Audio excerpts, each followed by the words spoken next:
नमस्कार दोस्तों, आप सुन रहे हैं कहानी गोल्ड।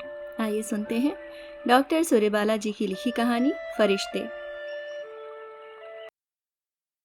बाबू साहब देवता समान आदमी है भैया जी, मेरी माँ बताती है और माँ को बड़ी बीवी जी ने बताया है। मैं तो सिर्फ कुन्नू बाबू के साथ खेलने के लिए रखा गया हूँ। फार्म के बीचों बीच कोठी है और आसपास सिवा सई संतरी के कोई है नहीं। सो बड़ी बीबी जी ने माँ से कह दिया, मटरवा को भी ले आया कर यहाँ, कुन्नू बाबू के साथ खाली समय में खेला करे, खुराकी भी दूंगी 10-5 रुपए भी। माँ कहती है, और देवता समान आदमी किसे कहते हैं बोल। इसलिए मुझे हमेशा समझाती है कि कुन्नू बाबू के साथ कायदे से खेला कर, जो कहें वही खेला कर, जैसे कहें वैसे ही खेला कर। नानू बिल्कुल नहीं, आखिर वे बच्चे ठहरे, तुझसे कुल 3-4 साल ही तो छोटे हैं। वह तो भगवान का दिया फल फूल घी दूध का पला पोसा शरीर है, सो हट्टे कट्टे होंगे ही, और मैं उनसे बड़ा होने पर भी उनके सामने पिद्दी तो लगूंगा ही। अब कहीं उन्होंने कहा, मटरुआ चल कबड्डी खेल, तो मुझे कबड्डी ही खेलना चाहिए। नहीं तो कहीं मैंने ना की और वो जिद में बिगड़ गए तो बस बच्चे ही ठहरे ना, कहीं हाथ को हाथ लगा दें या फिर बूट ही निकाल कर दौड़ा दें तब तो भी मैं रोता नहीं, हंसता रह जाता हूँ खिसियाकर। इससे बीबी जी खुश रहती हैं, माँ भी कहती है बस ऐसे ही रहा कर तो तेरी मेरी दोनों की जिंदगी का बेड़ा पार लग जाएगा। पहले छोटा था ना तो कभी कभी भूल जाता था अपनी औकात। खेलते समय कुन्नू बाबू को हमेशा जिताने की याद ही नहीं रहती थी। एक बार हम दोनों बच्चे खेल रहे थे, कुन्नू बाबू जबरन मेरे सारे कंचे जीतते चले जा रहे थे। मुझ में इतनी अकल कहाँ। अपने कंचे वापस मांगने लगा कि कुन्नू बाबू बेईमानी मत करो, मेरे जीते हुए कंचे वापस दे दो। कुन्नू बाबू भला क्यों देते, आप ही सोचें। लेकिन मैं अपने कंचों के लिए रोने लगा, रोते रोते कंचे छीनने की भी कोशिश करने लगा। अब कुन्नू बाबू को गुस्सा ना आता तो क्या आता, एकदम हुजूर साहब की तरह गाली बक खींच कर 3-4 कंचे उन्होंने मेरे मुंह पर दे मारे। मैं दर्द से चीख कर बिलबिला उठा था, और जैसे चरखी पर चक्कर आता है भैया जी, वैसे ही छटपटाकर बेहोश हो गया। कुन्नू बाबू रोते चीखते और पैर पटकते हुए कोठी में भागे। बीबी जी बिफरती हुई बाहर आई थी, लेकिन मुझे सुन्न पड़ा देख सकपका गई थी। कुछ नहीं बोली, नहीं तो भैया जी गलती तो मेरी ही थी। चाहती तो बीबी जी भी जमकर मेरी धुनाई कर सकती थी, लेकिन उन्होंने की नहीं। कर देती तो मैं या माँ ही उनका क्या कर लेती। बाबू साहब करते तो हैं कभी कभी नौकरों की धुनाई, कोड़ा चाबुक छड़ी जो भी हाथ में या आसपास रहता है उठाकर ऐसा धुनते हैं कि सोचकर भी रोएं कांप जाएं। इसलिए तो माई मुझे हमेशा फुसफुसाकर समझाती है, कुन्नू बाबू को कभी कबड्डी में पकड़कर चोर मत कहना, कुन्नू बाबू से कंचे मत जीतना, कुन्नू बाबू से लूडो इस तरह खेला कर कि उनकी गोटी सीढ़ी चलती ही चली जाए और ऊपर तक, और तेरी गोटी को सांप निकलता ही चला जाए। सो मैं खूब चालाकी और समझदारी से खेलता हूँ। लूडो में अगर 2 खानों के बाद सांप का मुंह पड़ता है और मेरा 4 का नंबर आ जाता है तो मैं जल्दी से डाइस का नंबर 2 कर देता हूँ, बस मेरी गोटी को सांप खा जाता है। और इस बार तो हुजूर साहब बाहर से लौटे तो कुन्नू बाबू के लिए बहुत बढ़िया लाल रंग की गेंद और विकेट बल्ला ले आए। कुन्नू बाबू मुझे बुलाकर चिल्लाए, मटरुआ चल क्रिकेट खेलेंगे। मैं चट विकेट गुल्ली बल्ला संभाले पीछे पीछे हो लिया, जहां उन्होंने कहा सब फिट कर दिया। कुन्नू बाबू को सिर्फ बल्ला मारने का ही शौक है, इसलिए तो मैं ही गेंद फेंकता हूँ हमेशा। पर गेंद फेंकना आसान काम नहीं भैया जी, हमेशा संभाल कर चौकस होकर फेंकना पड़ता है कि कुन्नू बाबू के हाथ पैर या माथे पर न लग जाए। बहुत तेजी से न मार दूं, ज्यादा धीरे से भी नहीं, बस ऐसी कि गेंद जाकर कुन्नू बाबू के बल्ले से आप टकराए, और ऐसे टकराए कि कुन्नू बाबू हुमक कर बल्ला मारे तो दूर निकल जाए। जब दूर निकल जाती है तो कुन्नू बाबू खुश होकर चिल्लाते हैं, मटरुआ देख छक्का लगाया है। कुन्नू बाबू का खेल देखकर बीबी जी खुश होती हैं और मेरा खेल देखकर माँ। लेकिन सच सच कहूँ भैया जी तो मेरा मन करता है कि एक बार, सिर्फ एक बार वह लाल गेंद हाथों की मुट्ठी में कसकर पूरी ताकत से फेंक कर देखता। मेरी गेंद आखिर कहाँ तक जा सकती है, सिर्फ यह जानने के लिए कि मेरे हाथों में आखिर कितना दम है। मुझे पता तो चले, लेकिन माँ यह सब सुनते ही हदस जाती।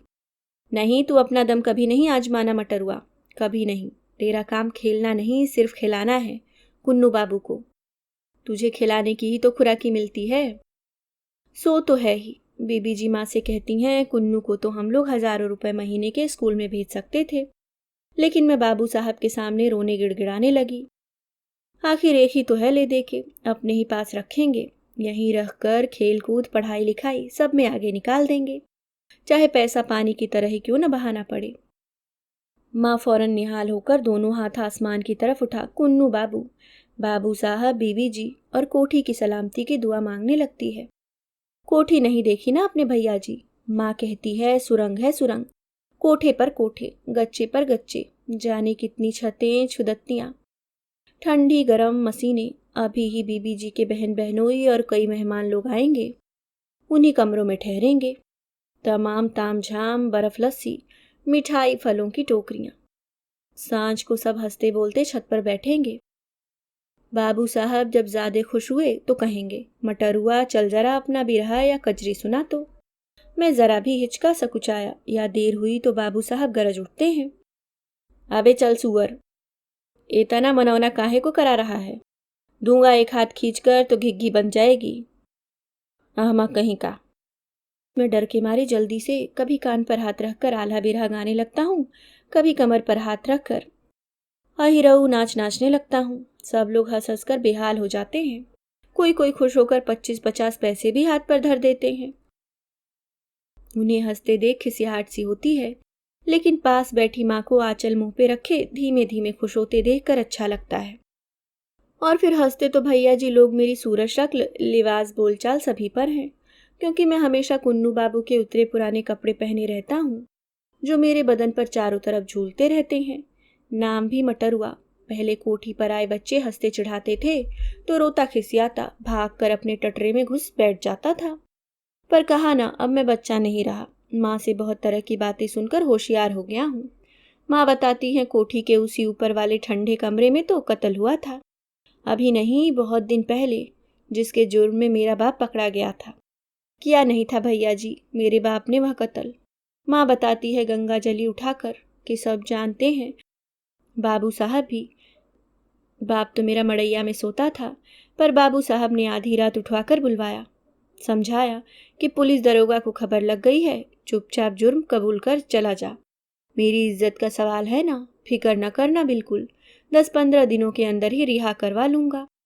माँ तो बताती है वह रोई गिड़गिड़ाई थी, पर मेरा बाप हुमक कर बोला था, अरे इतने दिन बाबू साहब का नमक खाया है, आज इनकी इज्जत का सवाल है, कैसे मुकर जाऊं, वह भी सिर्फ हफ्ते 15 दिनों के लिए। इतने बड़े आदमी होकर मेरे सामने इज्जत की भीख मांग रहा है, ना कैसे कर दूं। सो पुलिस दरोगा के सामने बिना कुछ बोले कहे चुपचाप सिर झुकाए मेरा बाप हथकड़ी पहने उनकी गाड़ी में बैठ गया था। बाबू साहब ने खुश होकर मेरे बाप की पीठ थपथपाई थी कि फिक्र मत करना बीवी बच्चों की, तुम पर मेरा विश्वास है, इसलिए अपनी इज्जत बचाने का काम सौंप रहा हूँ, बाकी सब तो घर के भेदिए हैं, बस महीना 15 दिन की बात है। मेरा बाप गदगद हो गया था। बाबू साहब का प्रेम भाव देखकर बड़ी शान से गाड़ी में बैठ गया था। बस तब से आज तक किसी ने मेरे बाप को नहीं देखा। लेकिन बाबू साहब बेचारे भी क्या करें, उन्हें कोई एक दो काम रहते हैं। दिन रात जब देखो ऊपर वाले बड़े कमरों में एक से एक बड़े हाकिम हुक्काम आए ही रहते हैं। वो क्या कहते हैं, मीटिंग चलती ही रहती है। और उन दिनों तो क्या रात क्या दिन, वैसी गहमा गहमी माँ ने कभी देखी ही ना थी। सारा समय बाबू साहब किसी न किसी के साथ यहाँ से वहाँ भागते दौड़ते ही रहते, पुलिस दरोगा घेरे ही रहते। अब उनसे पूछने बोलने का टाइम किधर। माँ हफ्ते 4 दिन पर डरते सहमते बीबी जी से पूछने लगी। बीबी जी उसके 2-4 दिन बाद बाबू साहब से पूछती, फिर माँ को बताती कुछ दिन और लगेंगे। और उसके बाद तो बाबू साहब और बीबी जी एकाएक जो बाहर गए तो महीने लौटे ही नहीं। अब उन लोगों से भी इस तरह की बात हर समय तो पूछी नहीं जा सकती ना। 2-4 जनों ने माँ के कानों में फुसफुसाया कि बाबू साहब फुसलाते हैं, अब मटरू का बाप क्या लौटेगा, वहीं कहीं जेल में ही फांसी चढ़ गया होगा।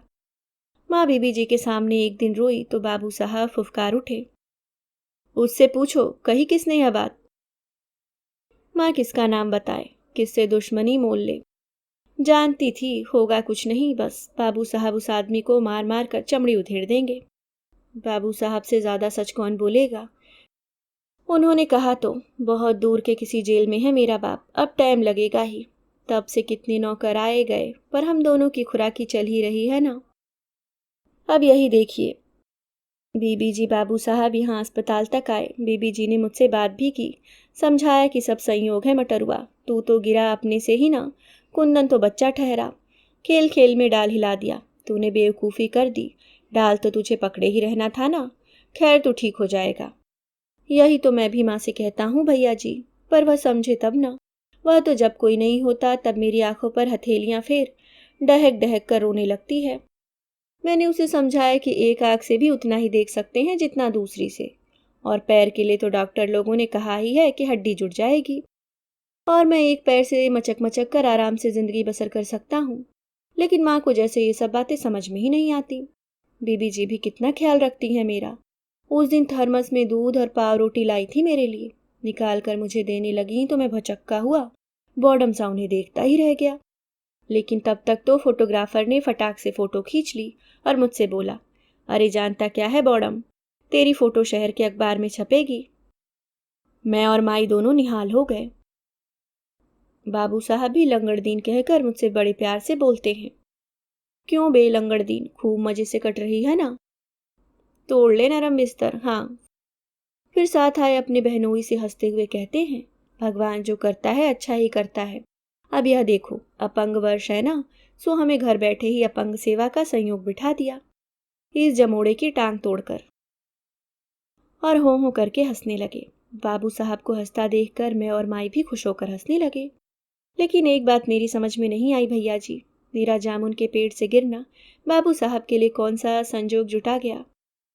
वह तो उस दिन खेल खेल में ही कुन्नू बाबू बिना बात उखड़ पड़े, बोले, जा हट, आज मैं तेरे साथ नहीं खेलूंगा, भागता है या नहीं यहाँ से, गेट आउट। मैं खिसिया गया, डरा भी, माई का डर, क्योंकि कुन्नू बाबू बोले थे, समझता क्या है, आज तुझे और तेरी माई दोनों को निकाल बाहर करवाता हूँ। इसी से खिसिया कर उन्हें हंस हंस कर मनाने लगा। अपनी सफाई भी देने लगा कि मैं क्या करता, कुन्नू बाबू इतना संभाल कर तो मारी थी, पर जाने कैसे गेंद तुम्हारे बल्ले को छुए बिना ही निकल गई। Shut up. कुन्नू बाबू अब अंग्रेजी में भी पढ़ते हैं ना, सो उनके अंग्रेजी में गाली बकते ही बाबू साहब बीबी जी खुश होकर हंसते हैं। मैं भी, हालांकि गाली मुझे ही बकते हैं। सो कुन्नू बाबू किसी तरह मान गए, लेकिन ऐंठ कर बोले, अच्छा चल, लेकिन क्रिकेट नहीं खेलेंगे, उधर बगीची में चलते हैं। मैं खुश होकर विकेट बल्ला समेत फौरन पीछे हो लिया। बगीचे में पहुंचकर बोले, चल जामुन के पेड़ पर चढ़ जा और देखकर पक्की पक्की जामुन फेंक नीचे। मैं बेहद खुश जल्दी जल्दी पेड़ पर चढ़ गया, लेकिन पक्की जामुन थी ही कितनी, मुश्किल से 2-4, बहुत ढूंढी तो 1-2 और मिली, उन्हें फेंक दिया। कुन्नू बाबू अब और जामुन तो नहीं है। कुन्नू बाबू फिर खींचने लगे, तभी उन्होंने नीचे से देखा। वह वह देख मटरुआ, ऊंची वाली डाल पर 3-4 एक साथ पकी है, जा तोड़ ला। मैंने एक बार उस ऊंची पतली डाल को देखा, फिर सहम कर कहा, कुन्नू बाबू मुझे डर लगता है। अबे ब्लडी फूल, तोड़ कर लाता है कि नहीं? कुन्नू बाबू पैर पटक कर चिल्लाए। लाता हूँ, मैं खिसिया कर बोला। तो चढ़, बकबक मेरा मुंह क्या देख रहा है। मैं किसी तरह ऊंची वाली डाल पर पहुंचने की कोशिश करने लगा। कुन्नू बाबू को मेरा डरा सहमा हुआ चेहरा देखकर बड़ा मजा आ रहा था। शाबाश, चढ़ जा, जामुन नहीं तोड़ी तो तेरी हड्डी पसली तोड़ दूंगा। किसी तरह हिलते कांपते मैंने डाल पकड़ी और जामुन तोड़कर नीचे फेंकी। लेकिन उतरने के लिए जैसे ही एक पैर नीचे उठाया कि कुन्नू बाबू को जाने क्या सूझी, उन्होंने नीचे वाली डाल जोर से हिला दी। मैं इस सबसे बुरी तरह बेखबर, संभलते संभलते भी जोर से चीख मारकर झाड़ के नीचे बजरी पर आ गया। बस उसके बाद मुझे कुछ नहीं मालूम भैया जी। आंखें खुली तो यहाँ अस्पताल में माई पगली की तरह रोए जा रही थी। गलती हो गई भाई जी, होशियार रहना था। आखिर कुन्नू बाबू के साथ खेलना हंसी खेल थोड़ी है। बालक ही तो ठहरे कुन्नू बाबू। बाबू साहब कल ही तो आए थे बीबी जी के साथ। मेरे लिए एक सेब लाए थे, सेब भैया जी। उनकी भी मुझे सेब देते हुए फोटो खींची। माई को भी उन लोगों ने लुगरी फुगरी पहने पीछे खड़ा कर लिया और मुस्कुराने को कहा। बाद में सब लोगों के बीच में कुन्नू बाबू मचक मचक कर लंगड़ा कर बताने लगे कि अब मटरुआ अस्पताल से छूटने के बाद कैसे चला करेगा। उनकी नकल देखकर बाबू साहब और उनके साथ के सब लोग हो कर खूब हंसे, डॉक्टर और मरीज भी, सब लोग, मैं भी, माँ भी। लेकिन सबके जाने के बाद मैंने देखा कि माँ तो हथेलियों के बीच लुगरी के छोर से चेहरा ढापे हिलक हिलक कर रोए जा रही थी और मैं समझता था वह भी सबके साथ हंस रही है। अभी आप सुन रहे थे डॉक्टर सूर्यबाला जी की लिखी व्यंग्यात्मक कहानी फरिश्ते।